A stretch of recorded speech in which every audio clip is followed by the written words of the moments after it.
The court वो conviction हुई।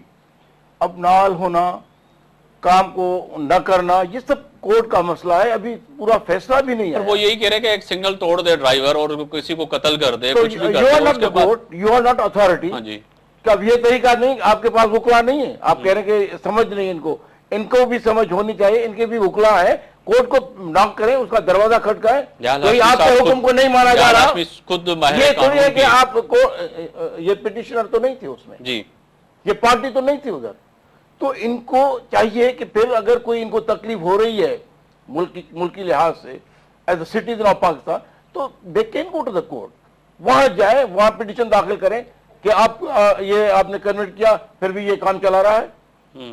तो ये तो तरीका नहीं कि हम रोडों पे निकल के आए, कल अगर आप हुकूमत में आते हैं हम रोडों पे निकल के आए, आप उतर जाए, इलेक्शन आ रहे हैं। अब बात क्लियर हो गई है, जब आप मुल्तान में सीट हारी गई, इनकी सीट थी, जो तहरीक इंसाफ में लोग चले गए, वो बंदा इनका ही बंदा था, गवर्नमेंट भी इनके, वो हार जाते हैं। तो ये इश्यूज क्रिएट कर रहे हैं कि भाई कोई ना कोई पॉलिटिकल इशू हो, कि हमें ऐसा नहीं हो कि कल पूरा पीपुल्स पार्टी पंजाब ही ले जाए। तो ऐसा हो सकता है कि पूरा पंजाब पाकिस्तान पीपुल्स पार्टी ले जाए, जहां पे 12%, मैं तो रोना इसलिए रोऊंगा कि मुझे बिल भरना है बिजली का, 12% जो है बिजली का इजाफा हो गया सर, इन्फ्लुएंस उनका है, और वहां वो सीट हार जाते हैं।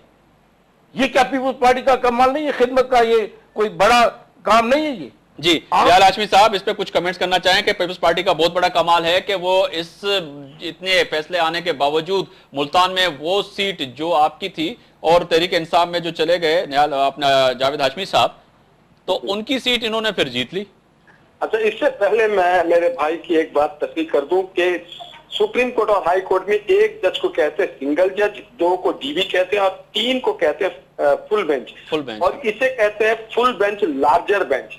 ये फुल बेंच का लार्जर था, और जो फुल कोर्ट होता है जिसमें सारे जज बैठते हैं, तो ये फुल बेंच का था। ये मैं ठीक कर दूं, ये मेरा फर्ज भी है बहसत वकील के, ये बात मैं ठीक कर दूं।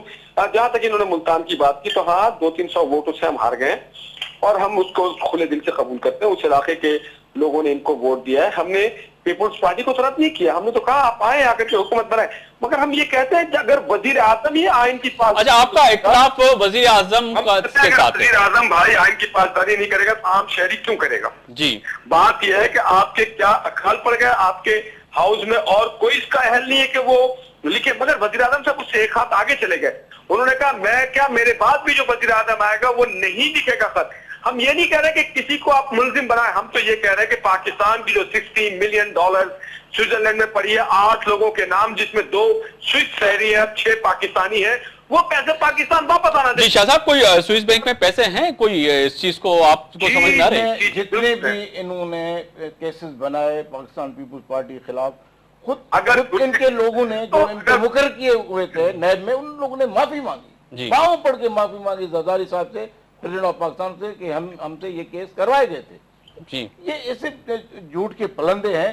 आप पैसे नहीं है। मैं आपको अर्ज करूं कि कल कोई हेग में कोई चीफ जस्टिस के खिलाफ कोई केस कर देता है, जी, तो मैं डॉक्टर साहब के खिलाफ केस कर देता, जी, तो हम जी डॉक्टर साहब, आप और आने वाले वक्त में या कुछ दिनों में जो सामने आ रही है कि एक बड़ी मूवमेंट नजर आ रही है, पाकिस्तान तहरीक इंसाफ भी, और इतवार को आप इस्लामाबाद में भी एहतजाज कर रहे हैं, खान साहब का बयान आ गया है, पर पाकिस्तान मुस्लिम लीग नून और निहाल हाशमी का तो कहना है कि आपको अब नेशनल असेंबली और पार्लियामेंट्री सियासत का इल्म नहीं है पाकिस्तान तहरीक इंसाफ को कि हम इस्तीफा दे दें। अगर हम नहीं होते तो आज वजीर आजम को क्यों मजबूर करते कि वो कोर्टों में कैसे जाते, उनका सामना करते? ये तो बिल मंसूर पास हो गया होता। जी, निहाल हाशमी साहब माशाल्लाह समझते हैं इस बात को कि इनके पार्लियामेंट में जाने से, हाँ ये गए और इन्होंने जो गलत फैसला नवाज शरीफ साहब ने मुंतखब किया, एनआरओ के तहत गए, जब मुशर्रफ को नहीं माना इन्होंने, उनके कानून को मान के इलेक्शन में गए, हम सबको धोखा दिया एपीटीएम में। उसके बाद जो बड़े इशू हैं, जैसे ये आपका अकबर भुट्टी जैसा इशू हुआ उस पर बलूचिस्तान का, वो भी इनके हुआ, और उसके बाद इनके दौर में तो नहीं हुआ, नहीं मुशर्रफ के दौर में हुआ, लेकिन वो उसी कानून के तहत ये भी उनको मानते रहे ना। अभी मैं इनसे पूछता हूँ कि कुछ दिन पहले नवाज शरीफ साहब ने कहा गो जरदारी गो, पूरे मुल्क में इन्होंने बड़े जलसे किए, जुलूस किए, और उसके बाद एक रात में खामोश हो गए, 18 अमेंडमेंट में जाके खामोश में मिल मिला के बैठ गए कि भाई नहीं हम ये जो बनाएंगे इलेक्शन सेल जो कमीशन वो हमारे मशवरे से होगी। तो हम इसलिए कहते हैं कि मियाँ साहब की जो बात हुई है खान साहब से, खान साहब ये बात कहते हैं पार्लियामेंट का ऐसा तजर्बा हमें नहीं चाहिए जो नवाज शरीफ को तजर्बा है। हम कहते हैं कि कौम से मजाक बंद किया जाए, 4 साल ये फ्रेंडली से पार्लियामेंट में रहे, ये खामोश रहे। अब जब ये उठे हैं आखिरी साल में और इनके ऊपर कोई अवाम को मसाइल के ऊपर कोई बात ही नहीं हुई, बिजलियां बढ़ गई, जो करप्शन के बातें ये पीपल्स पार्टी लगाते हैं वो भी इनके साथ शरीक है ना। जी हम चाहते हैं कि अगर ये पार्लियामेंट को नहीं मानते हैं, जरदारी को नहीं मानते हैं, प्राइम मिनिस्टर को नहीं मानते, तो आप बाहर निकले, आवाम के पास आए, आवाम फैसला करेगी, हम उनके साथ देंगे। 3 मिनट मेरे पास है। निहाल हाशमी साहब जल्दी से अगर कुछ आप जवाब दे दें, जिस तरह डॉक्टर हसन रजा साहब कह रहे हैं। रवानी में बेचारे इस बात पे कहे कि हम पार्लियामेंट को नहीं मानते। भाई पार्लियामेंट को हम भी मानते हैं, आप भी मानते हैं, आइन भी मानता है, कानून भी मानता है। नहीं, वो कह रहे हैं ऐसी पार्लियामेंट को नहीं मानते जो फ्रेंडली अपोजिशन का किरदार 3 साल 4 साल अदा करती रही। आवाम के पास है, आवाम फैसला करेगी। अच्छा मेरी बात तो सुन ले, मैं फोन पे हूं तो मुझे मौका तो दे दे। फ्रेंडली ऑपोजिशन होता तो पंजाब हुकूमत को गवर्नर राज लगा के नहीं हटाया जाता। अभी क्या किसी फ्रेंडली ऑपोजिशन की सूबाई हुकूमत को गवर्नर राज लगा के बर्खास्त की जाती है? फ्रेंडली ऑपोजिशन होता लॉन्ग मार्च ना होता। फ्रेंडली ऑपोजिशन होता तो पार्लियामेंट से एनआरओ पास हो चुका होता। फ्रेंडली ऑपोजिशन होता तो अब्ताबाद कमीशन ना बन रहा होता। फ्रेंडली ऑपोजिशन होता तो पार्लियामेंट की कमेटी ना बनी होती। फिर मेरे को पता है, आप जब गो जरदारी गोल का नारा लगाया आपने, फिर खामोश क्यों हो गए आप? आज ये दूसरी बातें कर रहे हैं। सारे 9 ताल्लुकात की बात ना नहीं, जरदारी साहब को जब आपने कहा गो जरदारी गो, तो फिर आवाम के लिए आप बाहर निकले, तो फिर खामोशी क्यों अख्तियार की? आप मैदान में आए, लेकिन आपकी बस की बात नहीं है कि आवाम को बाहर निकाले। ये इमरान खान की क़यादत है जो आवाम को बाहर निकालेगी। हमें मालूम है कि हमने क्या खिदमत अदा करने पाकिस्तान के लोगों ने। बच्चन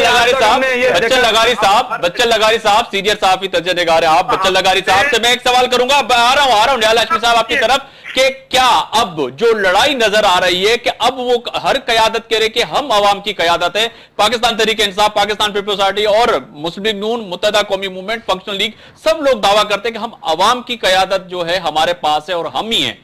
क्या कहेंगे आप? नहीं, अवाम के जो मुंतखब नुमाइंदे हैं, उन्होंने तो अवाम के लिए रोटी सस्ती कर दी, घी सस्ता कर दिया, ईंधन सस्ता कर दिया, पेट्रोल सस्ता कर दिया, जिंदगी आसान कर दी, कारखाने चला दिए, उपजा दिए, पानी। निहाल हाशमी साहब माफ कीजिएगा, आप किस बात पे अवाम के पास जाएंगे? जी निहाल हाशमी साहब लाइन पर रहे। आप बच्चन लगारी साहब से मैं सवाल कर रहा था, यही सवाल बच्चन लगारी साहब से कर रहा था। मैं ये कर रहा हूँ कि अगर नवाज शरीफ ताउन ना करते,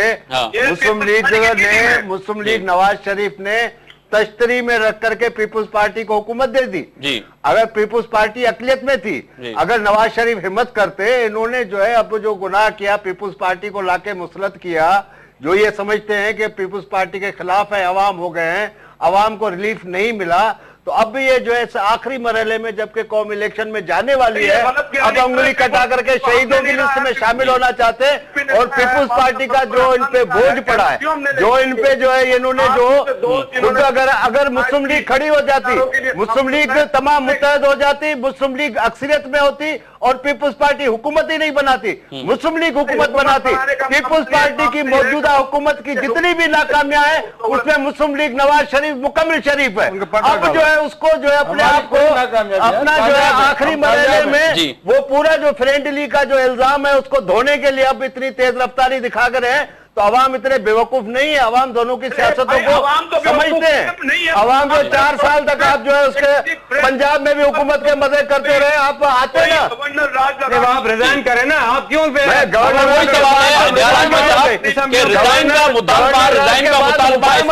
पकड़ चुका है और जो है नून लीग जो है रिजाइन करे, रिजाइन करें, पंजाब हुकूमत खत्म करें, आप आवाम के पास आए, आवाम फैसला करेगी। सारे अनाड़ी हैं, सब अनाड़ी आप अकलमंद हैं, इस मुल्क को जो है बेवकूफ बना रहे हैं, कौम को बेवकूफ बना रहे हैं, सब अनाड़ी आप अकलमंद हैं, आप अकेले कुल हैं। अल्हम्दुलिल्लाह। और आज हम नहीं सर, जब जनरल ज़ियाउल हक था, जनरल ज़ियाउल हक की मार्शल थी, जनरल ज़ियाउल हक ने मोहम्मद खान जुनेजो की हुकूमत बिल्कुल वाइंड अप की तरफ जा रहा हूं। बहुत शुक्रिया निहाल हाशमी साहब, पाकिस्तान मुस्लिम लीग नून रहनुमा, आपने हमें ज्वाइन किया।